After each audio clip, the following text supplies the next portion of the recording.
अतुलित बलधामं हेमशैलाभदेहम् अदनुजबनकृशानुं ज्ञानिनामग्रगण्यं सकलगुणनिधानं वानराणामधीशं रघुपतिप्रियभक्तं वातजातं नमामि। मनोजवं मारुततुल्यवेगं जितेन्द्रियं बुद्धिमतां वरिष्ठं वातात्मजं वानरयूथमुख्यं श्रीरामदूतं शरणं प्रपद्ये। कवन सुकाज कठिन जग माही, जो नहीं होय तात तुम पाही। कवन सुकाज। नमस्कार। दिव्य ज्योतिष परामर्श केंद्र में आप सभी लोगों का हृदय से स्वागत है। प्रिय मित्रों, पिछले कई दिनों से लगातार मैं ज्योतिष से संबंधित बड़े ही महत्वपूर्ण विषयों पर आपसे चर्चा परिचर्चा कर रहा हूं।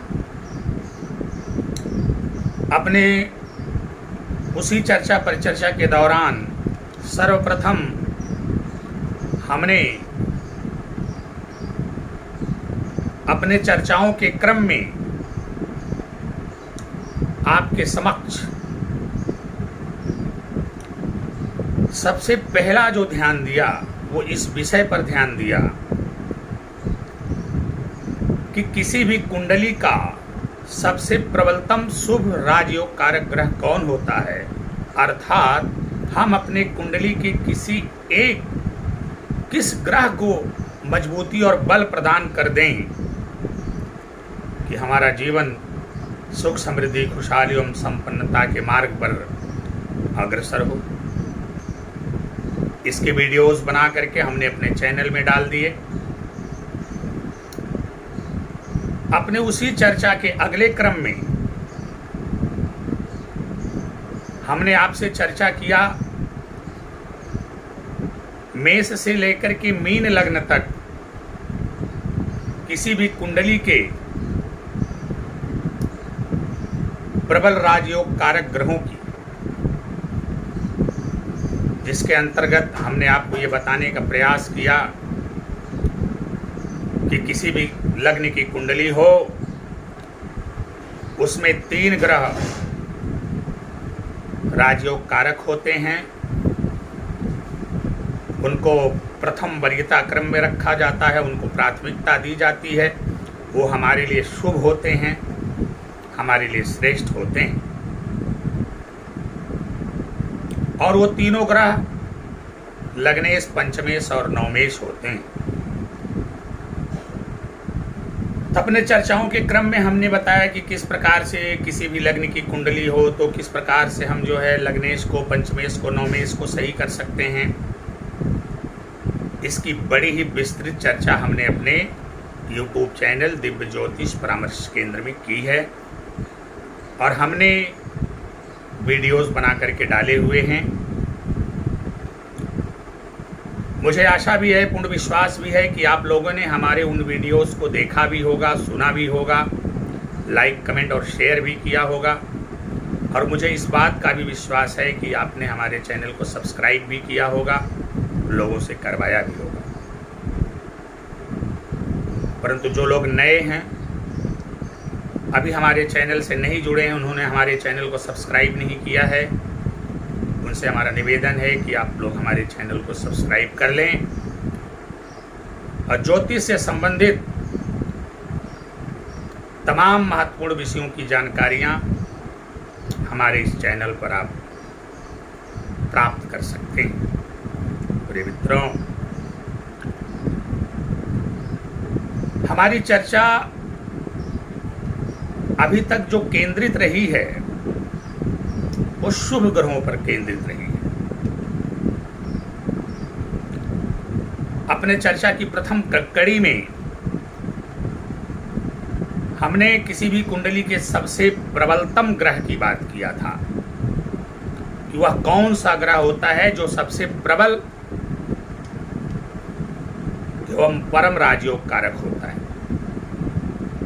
चर्चा के क्रम को हमने थोड़ा आगे बढ़ाया तो विभिन्न लग्नों में हमने उन तीनों महत्वपूर्ण ग्रहों की बात किया जो किसी भी कुंडली के सबसे शुभ एवं राजयोग कारक ग्रह होते हैं, लग्नेश, पंचमेश और नवमेश। हमने उनकी स्थिति परिस्थिति की भी चर्चा किया कि किस प्रकार से हमें उनका रत्न धारण करना है या किस प्रकार से हमें उनका उपाय करना है। प्रिय मित्रों, एक बार पुनः मैं इस बात को दोहराना चाहूँगा कि अगर अभी तक आपने हमारे उन वीडियोस को नहीं देखा है तो हमारा आपसे निवेदन है कि एक बार जाकर के वीडियोस को जरूर देखिए, ध्यान से सुनिए और उनमें जो भी रास्ते, जो भी उपाय बताए गए हैं, जो मार्ग बताए गए हैं, उन मार्गों का आप अनुसरण करिए। आप पाएंगे अक्षरशः मेरे द्वारा बताए हुए उन रास्तों पर चलने के बाद आप पाएंगे कुछ ही दिनों में, कुछ ही महीनों में आपकी ज़िंदगी चमत्कारिक रूप से आपको बदलती हुई दिखाई देगी। आपके जीवन में चल रही या आने वाली जो भी समस्या, परेशानी, बाधा है, सब दूर होगी। आपका जीवन सुख, समृद्धि, खुशहाली एवं सफलता के मार्ग पर अग्रसर होता चला जाएगा। प्रिय मित्रों, अभी हम आपके बीच लाइव आ रहे हैं तो संक्षिप्त चर्चाएं आपसे कर रहे हैं। हमने चर्चाओं की प्रथम क्रम में शुभ ग्रहों की चर्चा किया और शुभ भावों की चर्चा की। आज हमने मन बनाया हुआ है कि आज हम उन भावों की चर्चा करेंगे जिन्हें अशुभ भाव कहे जाते हैं, बुरे भाव कहे जाते हैं। और जिन भावों का नाम लेकर के या जिन भावों में बैठे हुए ग्रहों को देख करके हमें डराया जाता है या हम स्वयं डर जाते हैं, भयभीत हो जाते हैं।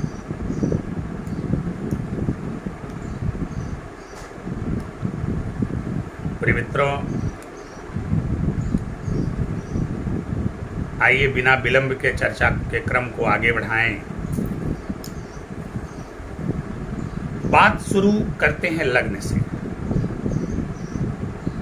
और आप तो जानते हैं कि जिन बुरे भावों की बात प्रायः की जाती है वो छठवां, आठवां और 12वां क्रम पे आते हैं। छठवें क्रम, 8वें और 12वें, अर्थात किसी भी कुंडली के छठें, 8वें और 12वें भाव को, यानी इन त्रिक भावों को बुरा भाव कहा जाता है। क्या वाकई में ये बुरे भाव हैं? क्या हमें ये बुरा परिणाम ही देते हैं? क्या इन भावों से हमें कुछ नसीब नहीं होता? क्या ये भाव हमें कुछ प्रदान नहीं करते? क्या इन भावों को बुरा भाव कहना उचित होगा? क्या इन भावों में बैठे हुए ग्रहों को देख करके भयभीत हो जाना उचित है? क्या इन भावों में ग्रह बैठ करके केवल बुरे परिणाम ही देते हैं? क्या इन बुरे भावों का, जिन्हें बुरे भाव कहा जा रहा है, उनका हमारे जीवन में कोई महत्व नहीं? क्या वो हमें केवल बुरे फल ही प्रदान करते हैं? प्रिय मित्रों, अगर मैं एक वाक्य में इसका उत्तर दूं या एक शब्द में इसका उत्तर दूं तो मैं आपसे कहूंगा बिल्कुल नहीं। दरअसल जिन्हें हम बुरे भाव कह रहे हैं वही जीवन का असली सत्य है। जीवन का वही असली सत्य है।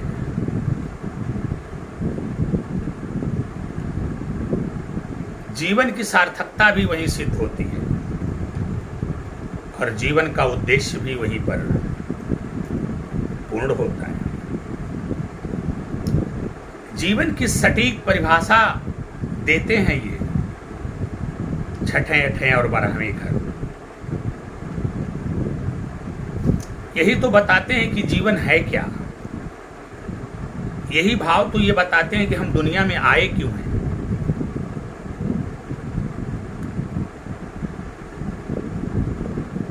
और जिसके लिए हम आए हैं उसके लिए हमको करना क्या है, इन्हीं भावों से ही हमें पता चलता है।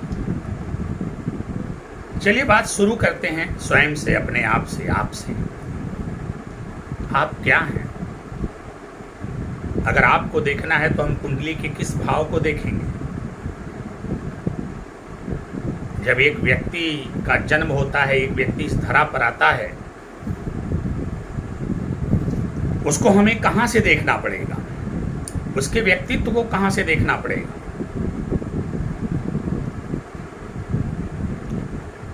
उसके गुणों को कहां से देखना पड़ेगा? उसकी पर्सनालिटी को कहां से देखना पड़ेगा? यानी आपको संक्षेप में कहें तो आपको कहां से देखना पड़ेगा? तो हम कुंडली के पहले भाव से देखते हैं। कुंडली का जो पहला भाव होता है वो आप हैं। आपका दिमाग है, आपका व्यक्तित्व है, आपकी पर्सनालिटी है, आपका किरदार है, आपका चरित्र है, आपका हाव भाव है, आपका रहन सहन है, आपकी वेशभूषा है, आपकी प्रवृत्ति है, आपकी मनोवृत्ति है, आपका स्वरूप है। ये जो कुंडली का पहला भाव है ये आप हो। तो सबसे पहले भाव से पता चल जाता है कि आप कैसे हो, किस प्रकार का व्यक्तित्व लेकर के इस धरा पर आपका जन्म हुआ है, आपके अंदर कितनी सामर्थ्य है, कितनी कैपेसिटी है, कितनी पावर है, कितनी एबिलिटी है, कितनी क्वालिटी है, कितनी योग्यता है, कितनी विशेषता है, कितनी शक्ति है, कितना पावर है, कितनी एनर्जी है। आप हो क्या, आपकी रियलिटी क्या है, आपकी वास्तविकता क्या है, इन सारी बातों का पता हमें पहले भाव से लगता है। तो पहला भाव तो बताता है कि मतलब कुल मिला के कहें तो आपको आइडेंटिफाई कर देता। आपको आइडेंटिफाई करने वाले भाव का नाम है प्रथम भाव, लग्न भाव, जो आपका परिचय देता, जो दुनिया से आपको इंट्रोड्यूस कराता है, दुनिया से आपका परिचय करवाता है, दुनिया के लोगों को बताता है कि आप कौन हो। फिर वहीं से शुरू होता है, अगले भाव में जाते हैं।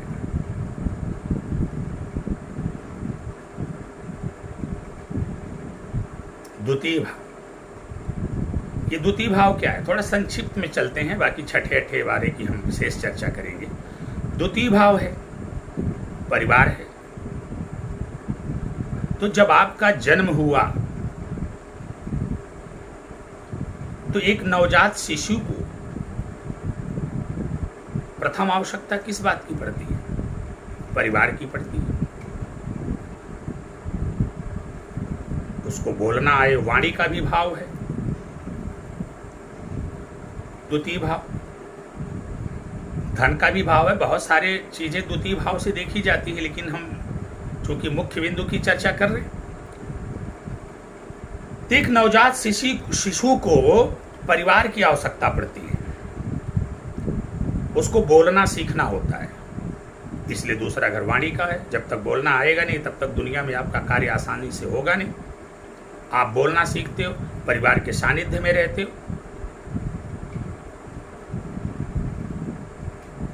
माँ का साथ मिलता है, आपके सगे संबंधी कुटुंबजनों का आपको साथ मिलता है। एक नन्हे से बालक को सबके साथ की और सबके देखरेख की आवश्यकता होती है।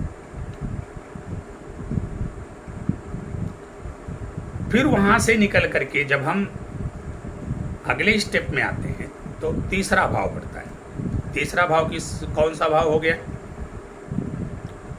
पराक्रम का है।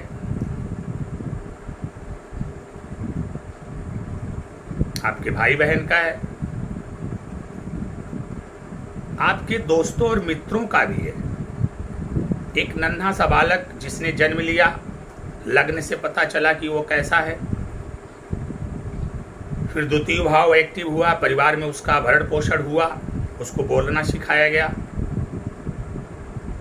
अब वो तीसरे भाव में एंट्री कर रहा है, तीसरे भाव में प्रवेश कर रहा है। अब वहाँ पर उनको मिलेंगे क्या? परिवार में जो भाई बहन है उनसे मुलाकात होगी, खून के रिश्तों में जो भाई बहन हैं उनसे मुलाकात होगी, दोस्तों और साथियों से उसकी मुलाकात होगी। अब धीरे धीरे उसके अंदर स्वयं से कुछ करने की प्रवृत्ति का विकास होगा। यानी अब धीरे धीरे वो दूसरों पर डिपेंड करना बंद करेगा।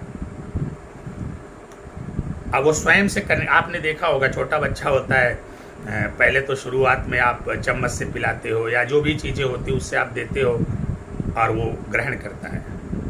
कुछ ही दिनों बाद, कुछ ही महीनों बाद आप देखते हैं कि वो बच्चा सहारा लेना बंद करता है। उसके दिमाग में ये बात आ जाती है कि नहीं नहीं, मैं अपने हाथ से करूँगा। यानी अब उसको अपने पराक्रम पे भरोसा होने लगता है, उसका पराक्रम भाव एक्टिव होने जा रहा है। अब उसका अपने पराक्रम पर भरोसा होता है। अब वो स्वयं करना चाहता है, उसके अंदर स्वयं करने की प्रवृत्ति आती है। तो बहुत सारी चीजों के लिए वो प्रयास करता है, चलना शुरू करता है, उसके लिए प्रयास करता है। तीसरा भाव क्या है? प्रयास का है। तीसरा भाव क्या है? पराक्रम का है। तीसरा भाव क्या है? आपके मेल जोल का है, आपके दोस्तों यारों का है, मित्रों का है, आपके भाई बहन का है। अब धीरे धीरे आप इनके संपर्क में आते हो, अपने हाथ से करने की प्रवृत्ति का विकास करते हो अपने अंदर। फिर इसके बाद चौथा भाव आता है। चौथा भाव जब थोड़ा सा बच्चा एक्टिव हो जाता है, सक्रिय हो जाता है, थोड़ा सा लगने लगता है कि अब ये कार्य करने में दक्ष हो रहा है, अब ये कुछ कार्यों को कर सकता है, तो फिर वहाँ चौथा भाव एक्टिव होता है, जहाँ से सुख सुविधा और माँ को देखा जाता है। चूंकि बात हम एक बालक की कर रहे हैं जो अभी नवजात है, जिसने अभी जन्म लिया है, अभी उसको कुछ महीने कुछ साल हुए हैं, उसने बोलना सीखा है परिवार में रह करके, थोड़ा सा अपने दोस्तों मित्रों में घूमते टहलते हुए उसने चलना सीखा है और अपना काम स्वयं करने की उसके अंदर एक प्रवृत्ति का विकास हो रहा है, थोड़ा सा पराक्रम उसके अंदर आ रहा है। अब चौथा भाव क्या करेगा उस बालक के लिए? चौथा भाव माँ है। हमारे यहाँ क्या कहा जाता है? लोगों ने कहा किसी भी बालक के लिए जो माँ होती है वो प्रथम शिक्षिका होती है, और माँ का जो आंचल है, माँ की जो गोद है, उसके लिए प्रथम पाठशाला है। यानी अब आपने चौथे भाव में एंट्री कर लिया है, आप के लिए अब माँ का रोल बढ़ गया है, इसलिए चौथा भाव आपके लिए एक्टिव हो रहा है। अब आपने प्रथम पाठशाला में प्रवेश कर लिया है। अब यहाँ पर माता जी आपको प्राथमिक शिक्षा देंगी, वो संस्कार सिखाएंगी, अवगुणों को दूर करने का प्रयास करेंगे, आपके अंदर संस्कार डालेंगी, आपके अंदर गुण डालेंगी।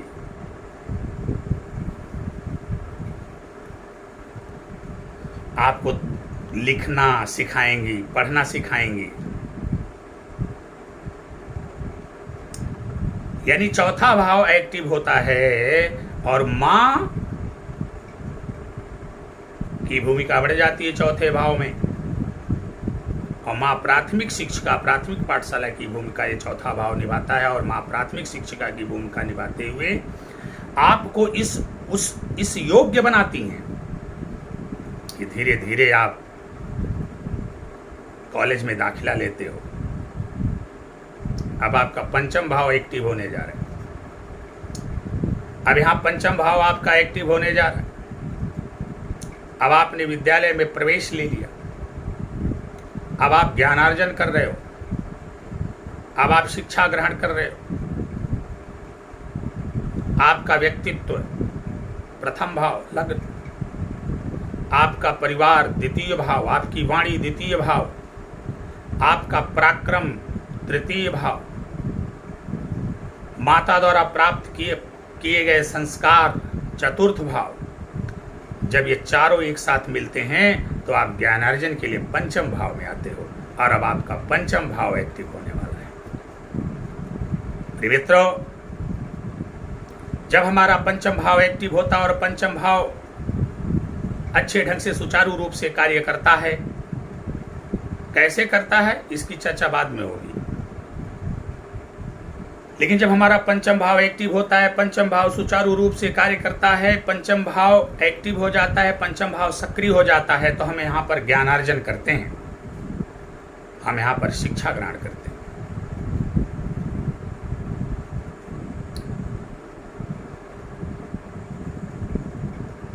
अब यहाँ पर हम शिक्षा ग्रहण करेंगे, नाना प्रकार के विषयों का ज्ञानार्जन करेंगे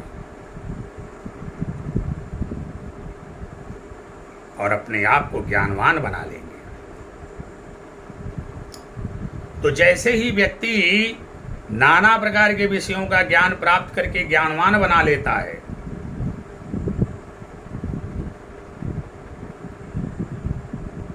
इसके बाद चाहे आपने डिग्री हासिल कर लिया हो, चाहे आपने कोई कार्य सीख लिया हो, वो जरूरी नहीं है शिक्षा के द्वारा ही ज्ञानार्जन किया जाए। ऐसी बहुत सारी चीज़ें हमारी दुनिया में है। लोग कम शिक्षित लोग होते हैं, लेकिन बहुत सारे ऐसे टेक्निकल नॉलेज भी उनके पास होते हैं। बहुत सारे गृहस्थ के, खेती बाड़ी, कृषि के भी नॉलेज ऐसे होते हैं जो वहाँ पर लोग हासिल करते हैं। तो वो ज्ञानार्जन कर लेने के बाद अब आपका प्रवेश कहाँ होने जा रहा है? अब पांचवा भाव ने आपको जो देना था दे दिया। उसने ज्ञान दे दिया, आपको एक्सपीरियंस दे दिया, अनुभव दे दिया। आपको पांचवें भाव ने एक्टिव होकर के ज्ञानवान बना दिया। अब छठवें भाव का रुख बढ़ता है, जिसे हम बुरा भाव कहते हैं। आइए हमारे साथ समझने का प्रयास करिए कि छठवां भाव बुरा है कि अच्छा है। अब आपने ज्ञानार्जन कर लिया है। अब आपको करना क्या है? अपने ज्ञान का सदुपयोग करना है। अब आपको एक ऐसा प्लेटफॉर्म चाहिए जहां पर जाकर के आप अपने ज्ञान का संपूर्ण प्रदर्शन करें, अपने आप को और समाज को कुछ दे सकें। छठावां भाव किसका होता है? रोग, रेपो, ऋण इत्यादि का होता है। उसकी चर्चा फिर कभी होगी। छठवां भाव संघर्ष का है। छठवां भाव प्रतिस्पर्धा का है। छठवां भाव कंपटीशन का है। प्रिय मित्रों, पंचम भाव को एक्टिव करके आपने ज्ञानार्जन कर लिया। अब आपका प्रवेश छठवें भाव में हो गया है। ज्ञान तो आपने अपने अंदर निहित कर लिया है, ज्ञान आपने अपने अंदर संनिहित कर लिया है। अब आपके अंदर ज्ञान सन्निहित है, आप ज्ञानवान हो। लेकिन प्लेटफॉर्म को पाने के लिए, जहां पर जाकर के आप अपने ज्ञान का प्रदर्शन कर सको, जहां पर जाकर के आप समाज को, दुनिया को ये दिखा सको कि हमारे अंदर कितना ज्ञान, हमारे अंदर कितना मादा है, हमारे अंदर कितना पावर है, हमारे अंदर कितनी सामर्थ्य है, हमारे अंदर कितनी शक्ति है, हमारे अंदर कितनी क्षमता है, हमारे अंदर कितनी योग्यता है, हमारे अंदर कितनी एबिलिटी है, हमारे अंदर कितनी क्वालिटी है, ये सारी चीज़ों का प्रदर्शन कर सको। अब आपको छठवें भाव के संघर्ष से गुजरना ही पड़ेगा। अब यहाँ पे संघर्ष क्या है? संघर्ष यह है कि अकेले दुनिया में आप ही नहीं हो।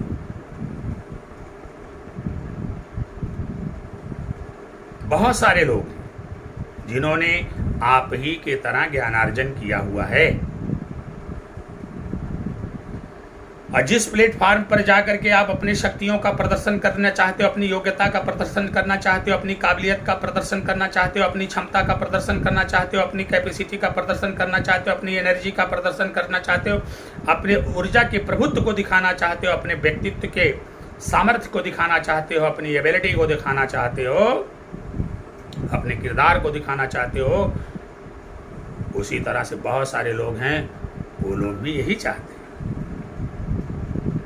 आपने देखा होगा संख्या सीमित है।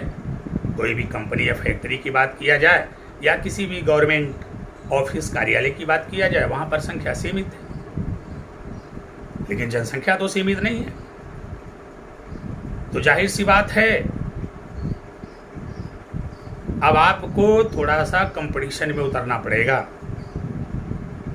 अब यहां पर आपको संघर्ष करना पड़ेगा, तो ये आपसे संघर्ष करवाएगा। अब आप संघर्ष करेंगे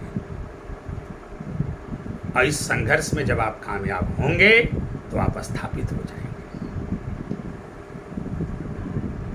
तो आप ही बताइए, छठवां भाव खराब कैसे हो सकता है? छठवां भाव तो योग्यतम की उत्तर जीविता वाले सिद्धांत पर कार्य कर रहा है कि जो योग्य होगा वही आगे जाएगा।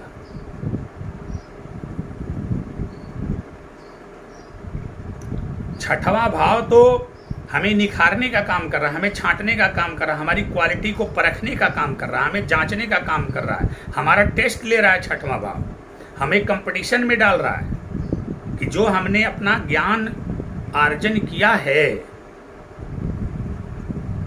तो क्या हमारे अंदर इतनी क्षमता है कि हम अपने उस ज्ञान का सदुपयोग कर सकें। उसके लिए छठवें भाव द्वारा हमें संघर्ष कराया जाता है। इसलिए मित्रों, कभी भी छठवें भाव से डरना नहीं चाहिए। जीवन एक संघर्ष है। दुनिया में हम आए हैं तो जीना ही पड़ेगा। जीवन है अगर जहर तो पीना ही पड़ेगा। इसीलिए अच्छा कहा। तो छठवां भाव हमसे संघर्ष करवा रहे हैं। क्यों संघर्ष करवा रहे हैं? क्योंकि आपको कार्य चाहिए। अब आपको कुछ कार्य चाहिए समाज में नाम कमाने के लिए, अब साथ में परिवार के जीव को पार्जन के लिए आपको कार्य चाहिए। मैंने किसी दिन एक लघु चर्चा के दौरान कहा था कि पंचम से अगर दसम को देखा जाए तो वह भी छठवें नंबर पर आता है। ज्ञान भाव से जो कर्म भाव है वो छठवें नंबर पर आता है। इसका भी तात्पर्य यही हो गया कि ज्ञानार्जन के बाद यदि आपको कार्य करना है तो थोड़ा सा संघर्ष करना पड़ेगा। इसलिए आपको कंपटीशन से गुजरना पड़ेगा, परीक्षाएं देनी होंगी, टेस्ट देना होगा, आपके व्यक्तित्व को परखा जाएगा ईश्वर द्वारा, आपके सामर्थ्य को, आपके ज्ञान को परखा जाएगा कि जो आपने ज्ञानार्जन किया है क्या वो इस योग्य है, इस काबिल है कि आप अपने कार्य को बखूबी अंजाम दे सको। इसके लिए छठवां भाव है।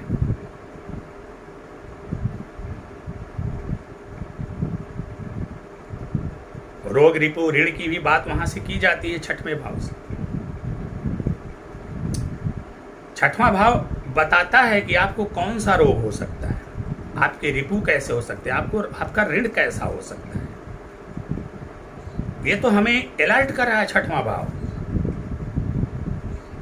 बस छठवें भाव को देख लीजिए और उसके अनुसार आचरण करना शुरू कर दीजिए। रोग रिप ऋण तीनों से मुक्ति मिल जाएगी। अगर कोई भाव हमें ये बता रहा है कि हमको रोग क्या हो सकता है, हमको रिपु क्या हमारे पास कैसे हो सकते हैं, हमारे पास ऋण कैसा हो सकता है, तो ये भाव हमारे लिए खराब कैसे हो सकता है? ये भाव तो हमारे लिए अच्छा है, जो समय से पहले ही हमको हमारी बीमारी के बारे में बता दे रहा है। प्रिय मित्रों, छठवें भाव पर किसी दिन विशेष चर्चा करेंगे, पूरा लंबा वीडियो बनाएंगे और आपसे चर्चा करेंगे और बताएंगे छठवें भाव में क्या क्या छिपा हुआ है। तो छठवां भाव संघर्ष का है, कंपटीशन का है, प्रतियोगिता का है। आपने संघर्ष किया, कंपटीशन दिया, प्रतियोगिता दिया, आपका सिलेक्शन हो गया। और जैसे ही आपका सिलेक्शन हुआ 7वां भाव जागृत हो गया। अब 7वां भाव एक्टिव होने जा रहा है। 7वां भाव से क्या देखा जाता है? पार्टनरशिप। चलिए, बिजनेस का कोई पार्टनर हो अलग बात है, किसी भी क्षेत्र का कोई पार्टनर हो वो अलग बात है, लेकिन मुख्य रूप से आपका जन्म हुआ, परिवार में आपने बोलना सीखा, दोस्तों साथियों मित्रों के साथ आपने कुछ पराक्रम सीखा। चौथा भाव जागृत हुआ, माँ के साथ आपने प्राथमिक शिक्षा हासिल की, संस्कार सीखे। पंचम भाव आपका एक्टिव हुआ, आपने विद्यालय में एडमिशन लिया, प्रवेश लिया, आपने ज्ञानार्जन हासिल किया। फिर इसके बाद 6वां भाव एक्टिव हुआ, जिसने आपको संघर्ष करवाए, प्रतियोगिता में कंपटीशन को लेकर के आपने संघर्ष किया और फिर अंततोगत्ता उसमें आप सफल हुए। अब आपका 7वां भाव एक्टिव होने जा रहा है। 7वें भाव के एक्टिव होने का मतलब होता है कि अब आपका प्रवेश गृहस्थ आश्रम में होने जा रहा है। अब आपको लाइफ पार्टनर मिलने जा रहा है। 7वें भाव के आधार पर ही तय होता है कि आपका लाइफ पार्टनर कैसा होगा। 7वें भाव के आधार पर बताया जा सकता है कि आपका वैवाहिक जीवन कैसा रहने वाला है, सुखमय रहने वाला है कि दुख में रहने वाला है, आपकी पत्नी कैसी होगी, आपका पति कैसा होगा, उनके साथ आपका व्यवहार कैसा होगा, आपकी कैसी निभेगी, कितना प्रेम होगा आप दोनों के बीच। 7वें भाव से देखा जाता है। तो ये आपका 7वां भाव एक्टिव होगा। 7वें भाव के एक्टिव होते ही 8वां भाव भी एक्टिव होता है। 8वें भाव से बहुत सारी चीजें जाती है। 8वां भाव आकस्मिकताओं का कारक है, कुछ गुप्त चीजों का भी कारक है, मृत्यु का भी भाव है, ससुराल का भी कारक होता है। तो जाहिर सी बात है, पत्नी आ गई तो ससुराल भी एक्टिव हो गया।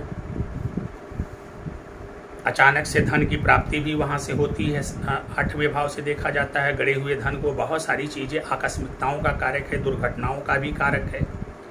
अब मतलब ये हुआ कि आपकी जिंदगी अब एक ऐसे मोड़ पर पहुंच चुकी है कि जहां कभी भी किसी भी पल कुछ भी हो सकता है। इसलिए 8वां भाव आकस्मिकताओं का हो गया है कि अब अचानक से कुछ भी हो सकता है। इसलिए बी अलर्ट, सावधान रहो, सुरक्षित रहोगे। जाहिर सी बात है, आप योग्य हो गए, पत्नी हो गई, बच्चे होंगे और उसके बाद अब आपके पास बहुत सारी सुख सुविधा की व्यवस्था होगी, गाड़ियां होंगी, घर होंगे, बहुत सारी चीज़ें आपके पास होंगी। अब चूंकि आप 6वें भाव से संघर्ष करके आए हो तो हो सकता है कुछ रोग रिपू ऋण भी आपके बड़े हों। तो 8वें भाव का तो जागृत होना स्वाभाविक है। अब 8वां भाव अगर जागृत होगा, अच्छा 8वां भाव ये भी बताता है कि अपनी बातों को थोड़ा गुप्त रखने का प्रयास करो, क्योंकि जिंदगी में मैच्योरिटी आ जाने के बाद जरूरी नहीं कि हर बातों को किसी के सामने ओपन किया जाए। तो आपको कुछ गुप्त संदेश भी देता है, कुछ गुप्त दिशा की तरफ ले जाता है कि कुछ बातें गुप्त बना करके रखिए, तभी जाकर के परिवार में सामंजस्य बना रहेगा। तो बहुत सारी चीजें, अब आपको सावधान रहना होगा, बच्चों को लेकर के, पत्नी को लेकर के, माता पिता को लेकर के, स्वयं को लेकर के, अपनी व्यवस्था को लेकर के, सारी चीज़ों को लेकर के सावधान रहने की आवश्यकता है। क्योंकि अब 8वां भाव आपका जागृत है। अब जिंदगी में कुछ ऐसा करेंगे, हो सकता है आपको अचानक से धन की प्राप्ति हो सकता है आपको गड़ा हुआ खजाना ही मिल जाए। अब आप जिंदगी के एक ऐसे मोड़ पर पहुंचे हुए हो कि अब आपके घर में वृद्ध व्यक्ति हैं या और कोई भी है तो उनका हो सकता है अब मृत्यु का भी सामना करना पड़े। तो बहुत सारी चीज़ें हैं, इसलिए आपका 8वां भाव जागृत हो गया। अब आपको भी बहुत सारे गुप्त ज्ञान हो गए होंगे, बहुत सारे गुप्त ज्ञान की प्राप्ति भी हो गई होगी। तो अब 8वां भाव जागृत हो गया। तो फिर क्या दिक्कत है 8वां भाव से? 8वां भाव मृत्यु का भाव है, तो फिर मृत्यु से डरना क्या? मैथिली षडगुप्त जी ने कहा कि विचार लो कि मरते हो न मृत्यु से डरो, कभी मरो परंतु यूं मरो कि याद जो करें सभी। तो क्या बुरा कर रहा है 8वां भाव? 8वां भाव हमें ये सिखाता है कि सज धज कर जिस दिन मौत की शहजादी आएगी, न सोना काम आएगा न चांदी आएगी।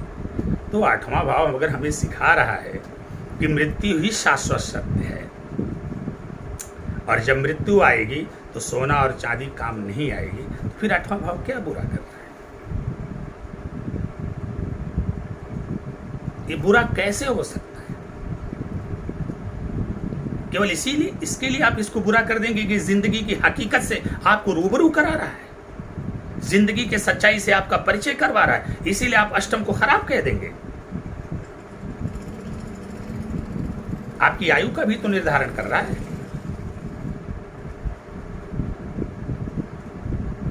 आप आठवें भाव को सही करके रखिए, चिरंजीवी बने रहिए, दीर्घायु बने रहिए।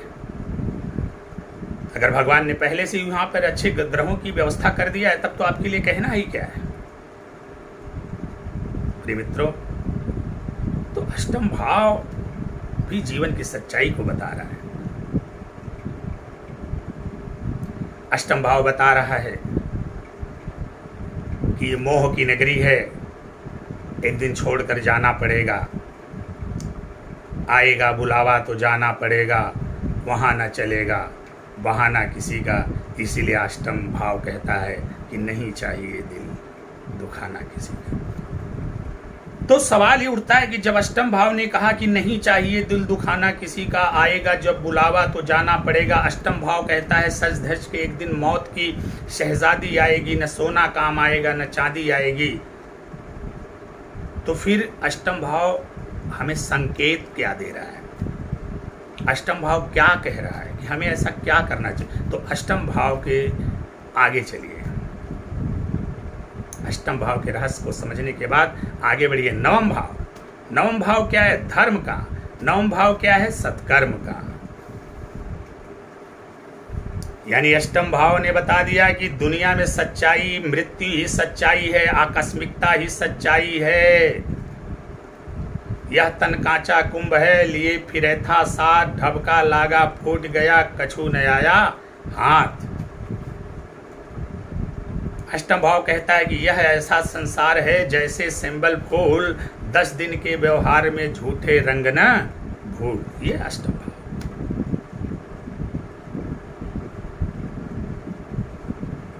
अष्टम भाव कहता है कि ये दुनिया फानी है, सब जानते हैं, मगर इसी पे ही मर रहे हैं। अष्टम भाव कहता है कि मृत्यु एकमात्र सच्चाई है। मुट्ठी बांधे आया था, हाथ पसारे जाएगा। अष्टम भाव कहता है कि इस दुनिया से तो कुछ लेकर जाने वाला नहीं है। तो सवाल ये उठता है, अष्टम भाव गुप्त रूप से हमें क्या समझाने का प्रयास कर रहा है? अगर अष्टम भाव गुप्त भाव है तो फिर गुप्त रूप से हमें क्या समझाने का प्रयास कर रहा है? आपको सोचने की आवश्यकता नहीं, उसके अगले भाव को देखिए। अष्टम भाव जो समझाने का प्रयास कर रहा है उसका रहस्य अगले भाव में है। अगला भाव नवम भाव है, और नवम भाव कौन सा भाव है? भाग्य भाव है, धर्म का भाव है, सत्कर्म का भाव है।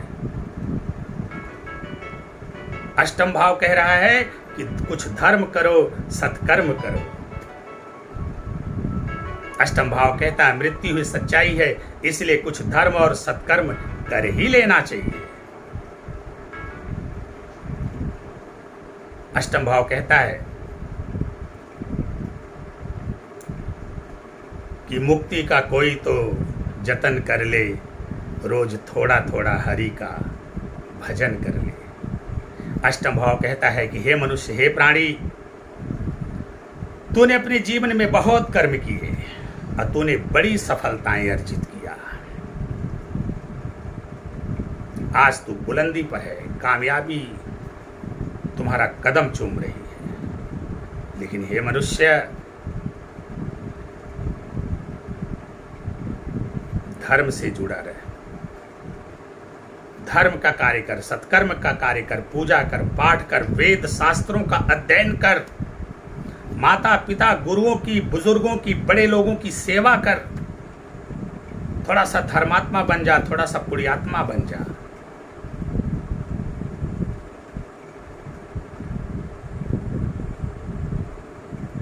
अब यहीं पर लोगों को समझ में नहीं आता। लोगों को लगता है कि हमने तो ज्ञान के द्वारा संघर्ष करते हुए अपने कार्य को सिद्ध कर लिया है, अब हमको धर्म कर्म करने का, सत्कर्म करने की क्या आवश्यकता है। लेकिन यही आप भूल कर बैठते हो। आप ज्ञान द्वारा कार्य को प्राप्त कर लेने के बाद अगर धर्म और सत्कर्म से विमुख हो जाते हो तो आप ध्यान रखिए, 9वें घर के बाद जो अगला भाव आ रहा है वो कर्म का आ रहा है। और ये कर्म का भाव क्या बता रहा है? ये कर्म का भाव बता रहा है कि कार्य में प्रसिद्धि तभी मिलेगी जब तू धर्म और सत्कर्म से जुड़ेगा। और 10वें भाव के बाद 11वां भाव आ रहा है। 11वां भाव लाभ का हो रहा है। वो बोल रहा है, 11वां भाव बोल रहा है कि तुम्हें जीवन में तभी लाभ होगा जब तू धर्म और कर्म करके, सत्कर्म करके अपने आप को इस योग्य करेगा तो तू लाभ को प्राप्त करेगा। और लाभ भाव के बाद जो अगला भाव है वो व्यय भाव है, मोक्ष का भाव है।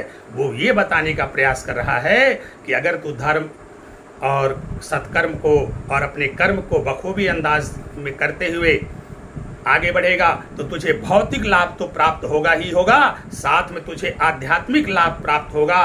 व्यय भाव मुक्ति का भाव है, मोक्ष का भाव है, और तुझे मुक्ति मिलेगी, मोक्ष मिलेगा। बाकी व्यय का भाव और नुकसान का भी भाव है, बहुत सारी चीजें, उसकी चर्चा परिचर्चा कभी हम करेंगे। संक्षेप में हमने आपको यह समझाने का प्रयास किया कि कुंडली के जितने भी भाव हैं सब बहुत ही अच्छे हैं और सबका अपना अपना महत्व है। आशा करते हैं हमारा ये वीडियो आपको बहुत अच्छा लगा होगा। आप हमारे चैनल को सब्सक्राइब करिए, लोगों सब्सक्राइब करिए, हमारे वीडियो को देखिए, पसंद आए लाइक कमेंट और शेयर करिए। फिर कभी विशेष चर्चा एक एक भाव की अलग अलग से करेंगे।